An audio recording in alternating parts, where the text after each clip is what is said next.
بسم اللہ الرحمن الرحیم۔ لاکھوں کروڑوں درود و سلام محمد مصطفیٰ صلی اللہ علیہ وسلم اور آل محمد پر۔ میں ہوں عمر دراز گوندل۔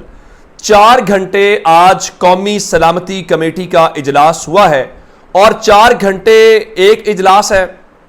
اس اجلاس سے ہٹ کے اگر میں آپ کو خبریں دوں تو جو تمام افراد ہیں، جس میں army chief general Asim Munir کی شہباز شریف سے الگ ملاقات ہوئی ہے، ایئر چیف کی الگ ملاقات ہوئی ہے، نیول چیف کی الگ ملاقات ہوئی ہے، یعنی تینوں سروسز چیف نے آج ان سے الگ ملاقات کی ہے۔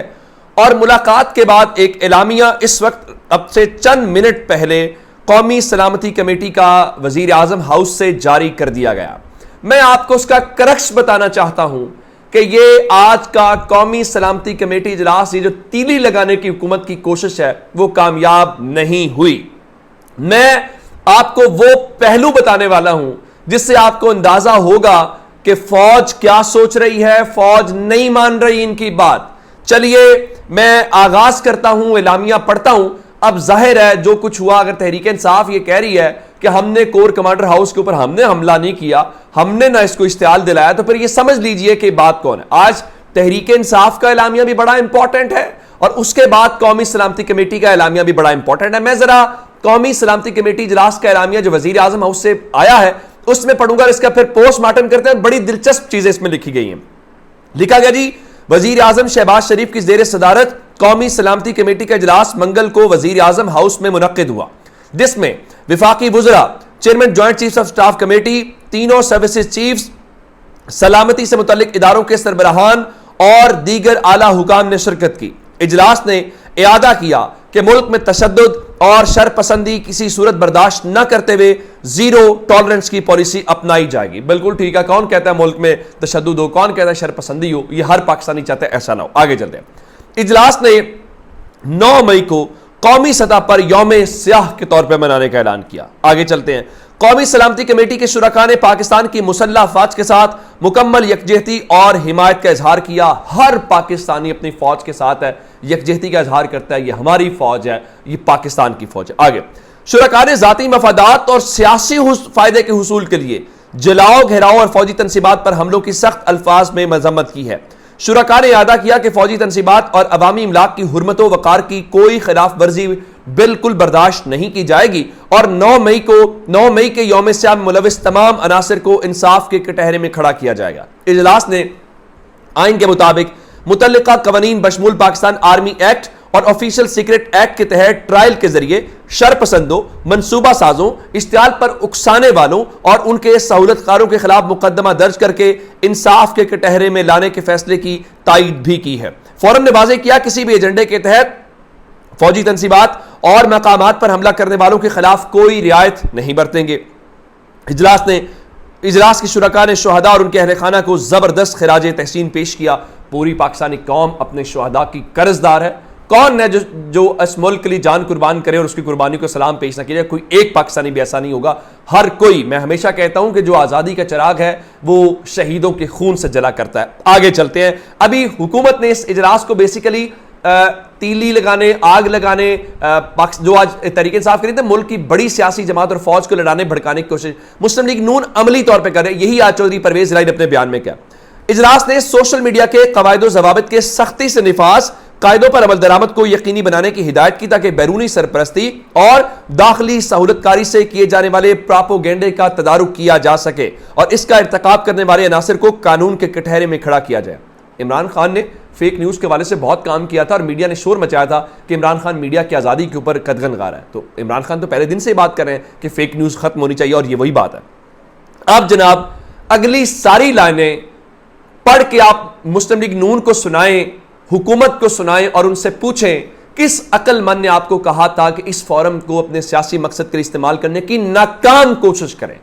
قومی سلامتی کمیٹی پاکستان کا فورم ہے جہاں پہ ملٹری اور پولیٹیکل لیڈرشپ بیٹھتی ہے۔ اب ذرا میں نے آپ کو پڑھ کے سنانا ہے جس سے آپ کو اندازہ ہوگا کہ شہباز حکومت کی منجی عملی طور پہ ٹھک گئی ہے کیسے۔ اجلاس نے عالمی سیاسی کشمکش اور دشمن قوتوں کی عدم استحکام کی پالیسیوں کی وجہ سے بڑھتے ہوئے پیچیدہ جیو اسٹریٹجک ماحول میں قومی اتحاد اور یگانگت پر زور دیا، یعنی یونٹی کی بات کریں۔ اب آتی ہے اس پوری سمری کی اس پورے اعلامیے کا وہ سمری یا لبے لباب یا جس کا آپ کہہ لیجئے مغز ہے وہ، اور وہ حکومت کے منہ کے اوپر تھپڑ ہے پچھلے تھوڑے عرصے کے دوران حکومت نے جو حرکتیں کی ہیں۔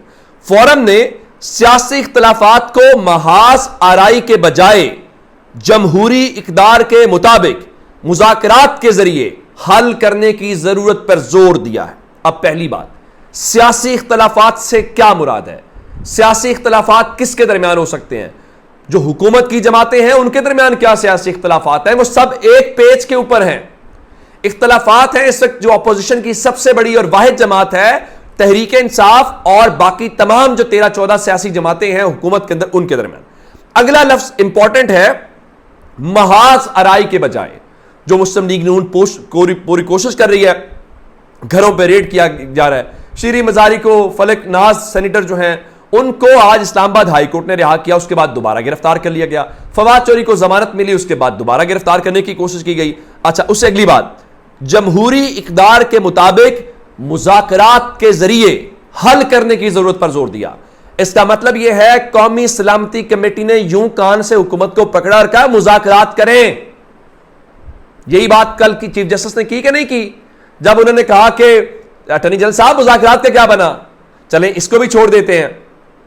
کل کور کمانڈر کانفرنس کا اعلامیہ پڑھیے، جس میں نے آپ کو کہا تھا، انہوں نے کہا تھا کہ مسائل کو ترجیح بنیادوں کے اوپر حل کیا جائے تاکہ سیاسی استحکام حاصل کیا جا سکے۔ اور آج وہی بات فوجی جرنیلوں نے، فوج کی قیادت نے، انٹیلیجنس ایجنسیز نے حکومت کے درمیان بیٹھ کے کہی اور حکومت سے کہلوایا۔ اس سے زیادہ امبیرسمنٹ اس گورنمنٹ کے لیے ہو سکتی ہے؟ اب آپ کہیں گے میں یہ کیوں کہہ رہا ہوں؟ مجھے بتائیے کون کہتا تھا ہم مذاکرات نہیں کریں گے؟ رانا ثناءاللہ۔ کون کہتا تھا مذاکرات وقت کا ضیاع ہے؟ خواجہ آصف۔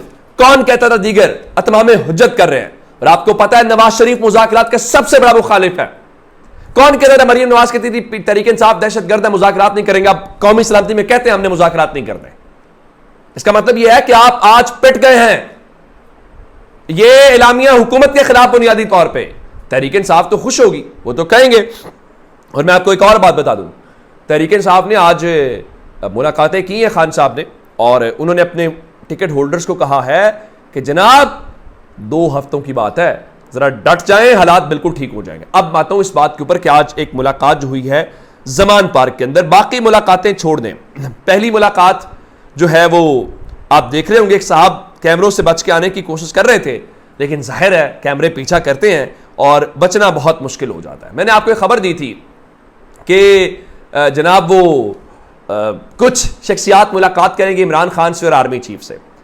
ایک شخصیت کا نام آپ نے سنا ہوگا جو بزنس کمیونٹی کی شخصیت ہے، وہ پہلے بھی بہت سارے معاہدے کروانے میں اس کا گارنٹر کے طور پہ کردار رہا ہے، اور ایک بار عمران خان دھرنا لے کے گئے تھے، اس دھرنے کو بھی اس دن ڈیفیوز کرنے میں اس شخصیت کا کردار تھا۔ وہ شخصیت کون سی ہے؟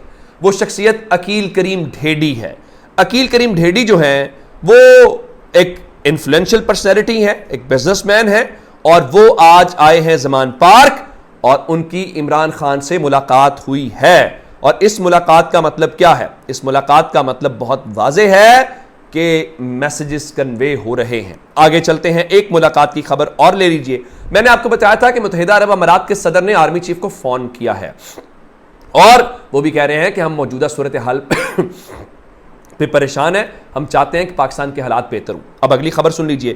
اگلی خبر یہ ہے کہ جناب علی اس وقت آج سعودی عرب کے جو نائب وزیر داخلہ ہیں ڈاکٹر ناصر بن عبدالعزیز الداؤد، وہ 2 روزہ دورے پر پاکستان پہنچ گئے ہیں، اور ان کی شہباز شریف سے ملاقات ہے، جناب سے منیر سے بھی ملاقات ہے، اور دیگر شخصیات سے بھی ملاقاتیں ہیں۔ اگر متحدہ عرب امارات والے یہ کہہ رہے ہیں تو کیا سعودی عرب یہ نہیں چاہے گا؟ اور عربوں کی پاکستان کی سیاست کے اندر ایک کردار ہے، چیزیں ہوتی ہیں، کوئی مانے یا نہ مانے۔ اب اس پوری پکچر کو جو میں نے آپ کے سامنے رکھی ہے، قومی سلامتی کمیٹی اجلاس، کور کمانڈر اور یہ ملاقاتیں، عقیل کریم ڈھیڈی، آپ کو پکچر پھر عمران خان کا کہنا بس 2 ہفتوں کی بات ہے، سب ٹھیک ہو جائے گا، اندازہ لگا لیجیے۔ اپنا بہت سا خیال رکھیے گا، خدا حافظ۔